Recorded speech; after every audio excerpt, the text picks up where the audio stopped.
Guys, welcome back to another video. It's your man Jay Will. So I'm going to go through some of the phones that I've purchased in the last 6 months that I actually still use. This is the first one on the chopping block here. This is the Samsung Galaxy J7. Now, when you first saw me review this phone, I was hyped about it. I mean, the 720p Super AMOLED display blew me away. You know what? To this day, it still blows me away. This is a fantastic display. Yeah, it's 720, but it's actually Super AMOLED. This is kind of one of those hidden jewels that Samsung has made. This is like a satin white color. It's like a pearl. It is actually really good. There's features of this phone right here that really make it stand out. Like, say for instance, the 3000 milliamp hour removable battery, which gives me probably an average of 7 hours of screen on time on every single charge. SD card slot. It's got a nice 13 megapixel camera on the back. And the front camera is 5 megapixel, but it's actually really nice. I use this phone for video chatting a lot, and people never know that I'm on this phone. But it has an LED flash on the front too to light up the front if you do selfies or something like that, or you're just in the dark trying to talk to somebody. But nonetheless, this phone came out of the box running 6.0. And I haven't gotten any updates or anything, but I don't really care. This phone runs fantastic. It's still a boss device. The 5.5 inch Super AMOLED 720 display is better than some other phones I have with a 1080p IPS display. That is the most important part. Things about a phone that you think you might not like, which is a lot of people are deterred by, and I have a tempered glass on here too, by the way. I've had the tempered glass on there since new. A lot of people might be deterred by the 720p display, but I really think you shouldn't. This phone right here, I call it the Note 2 Reborn. It's really nice. Yeah, I keep it in a case. My Poetic case is what I normally keep it in. But with that being said, this is still a great phone, and I would still recommend this phone in 2016 as a phone you should purchase. A lot of times when you see reviews on phones, a lot of people don't go back to the phone again. A lot of reviewers will just do initial impressions, review, and sometimes that's it. But I try to break up reviews separately by testing the camera separately. Well, if you're not new to my channel, you know how I do it. I'll put out probably sometimes 15, 20 videos per phone, depending on how the phone performs and what I like about it a lot. Nonetheless though, this phone is actually really hot still. As you can see, the color reproduction there is fantastic on this phone. I'm super excited to be an owner of the Samsung Galaxy J7, and I think it's one that I will still, like I said before, offer up in 2016. You've got a noise cancellation mic up top. You've got a headphone jack, charging syncing microphone down there. I already showed you it has a removable battery. The speaker is located in the back next to the camera and the LED flash. Volume rocker on this side, power button on this side. Then you've got that front-facing camera there and the LED on the front there. So I normally don't keep it out of a case, like I said before. Here's my case of choice from Poetic. I think this is a hot combination with like that satin white and the black trim with the clear back opening there. So there you have it. That's the first phone that I want to tell you about that I still think is a good option in 2016. So let's go on to the next one here. A lot of you probably thought, wow, Jay, you got rid of it. No. I just switched colors, but nonetheless, the Moto G4 is another phone that I think is definitely a win in 2016. Now, I bought this one a while back. I had the black one, then I switched to the white one. Nonetheless, the phone itself, I always went with the G4 model instead of G4 Plus. Now, there's nothing wrong with the G4 Plus. I just felt like I don't want the fingerprint reader on the bottom here. You know, and then when I bought the Moto Z Play and the Moto Z, it had that fingerprint reader, so I just kind of dealt with it. But the Moto G4 has a 1080p display. It has adaptable storage, SD card. Let me see here. Take it off for you. I think I got one of my Verizon Sims in here. Yeah, I got my Verizon Sims. So it has adaptable storage. You can see I have an SD card in there. You got your 13 megapixel camera back there. This phone has, I rated the cameras on this phone really high. I felt like the cameras on the Moto line is really stellar, and I like the twist function that you get. Now this phone fires up pretty quickly. Let me grab something to take a picture of here.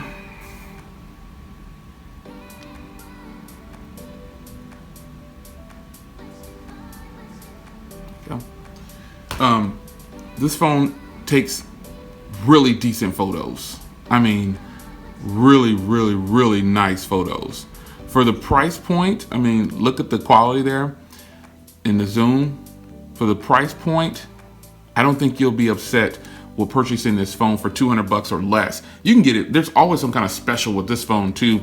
This is the unlocked version, but if you wanted the Amazon ads, you could possibly get it and get it even cheaper or more at a more affordable cost. But you know, the ads are not going to bother you. Get it if you just want to save some extra money. But I would say definitely you want to get the unlocked version for sure. Like without the ads, if you can go ahead and finish that. 200 bucks, sometimes it's on sale for 150. Remember, I bought mine for 150 originally, and that is such a fantastic price. Now, aside from the adaptable storage, great cameras, 1080p IPS display, the build quality on this is actually really, really good. This phone is definitely going to get Nugget. It's a phone that's already guaranteed to get Nugget. It's already in the process of updating, so 7.0 will come to this phone. So you're going to have basically a Nexus device, you know, for $200 with the official version, no tweaks or anything, and trying to add it to phones that are not normally meant. You know, some people do like rooting and all that stuff. I don't do it anymore. I used to. But the point I'm making is you can spend a couple $100 and get the latest operating system if that's your thing. Some people don't care about the latest operating system. I personally don't care about having the latest operating system on a phone as long as it works, because I'm still rocking with the J7, and the J7 is still running 6.0. So I don't have any problems with either one of these phones, and they both work great. Now the Moto G4 the Moto line is a more well-rounded group of phones, because they have phones in every category, and most of them are going to get the latest update. So the Moto G4 is still a very hot item to purchase in 2016 going into 2017, because there's some other Moto phones coming out. The Moto M, I am super excited about getting that phone, so we shall see about that.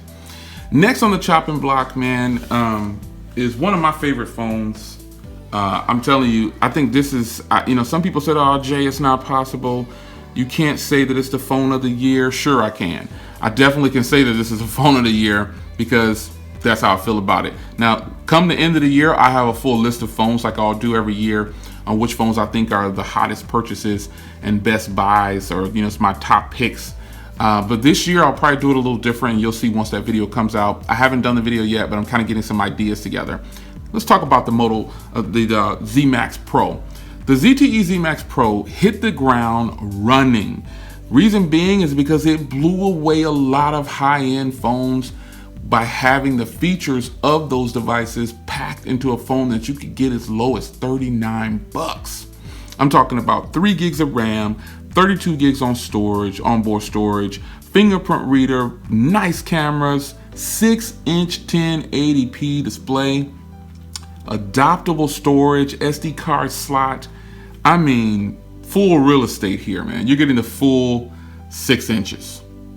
And the screen is actually really good. So let me change this wallpaper for you real quick and switch it to one of my favorites.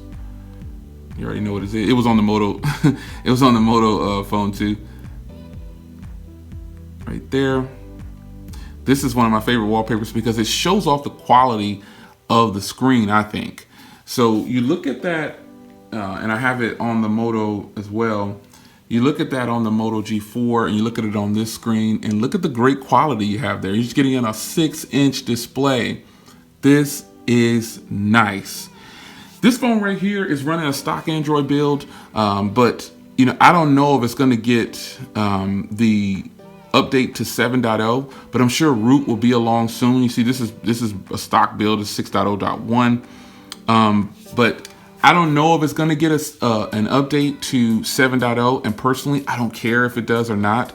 I feel like this is such a great buy. The highest price point that you should pay for this phone is $179 from a carrier. Now, some people unlock them and sell them for a little bit more online. I've seen them going as high as $250 online before, but it's such a great buy. The screen is gorgeous. The cameras are really good. If you remember, I shot the full review to this phone with this phone, and so it's pretty amazing. I've actually given one of these away, and I've just really high praise for this phone. Phones under $250, this is probably the best purchase. This is probably one of the best, if not the best purchase under $250, period. People who have this phone know what I'm talking about. This is a hot item. It's still hot. The hype dies down around a phone sometimes, but that doesn't mean that the phone is not any good anymore. So all I can tell you is that if you want a nice phone in 2016, there are plenty to choose from. I've got 3 here. This being the oldest, you know, this phone right here being the oldest, I really like it still. I actually use this, like I said, for video chatting, and you know, all these phones get use. One of my SIM cards is in this one at the moment, but I'm telling you, all these can still produce great quality photos. Performance is great on them. I mean, all I can tell you is that if you're a person that doesn't want to spend a ton of money on phones, or you just don't have the budget for it, there's always a phone out there for you to get that's under $250, sometimes under $200, and sometimes under $100. There's always options. So these are some of the phones that I still have, that I've had for at the highest point 6 months of their life, and you know, at the lowest point I think about 2 months, maybe 3, maybe. So between 2 to 6 months I've had all these devices, and they all still work great, flawless, man. So it's your man Jay Will. Wanted to revisit some of the phones that I have that I think are still great purchases in 2016 heading into 2017. Leave in the comments and leave a comment below if you have one of these and are using it still right now, how yours is performing if you've had it as long as I've had it. And let's talk about it in the comments. It's your man Jay Will. I'll see you in the next one. Take care.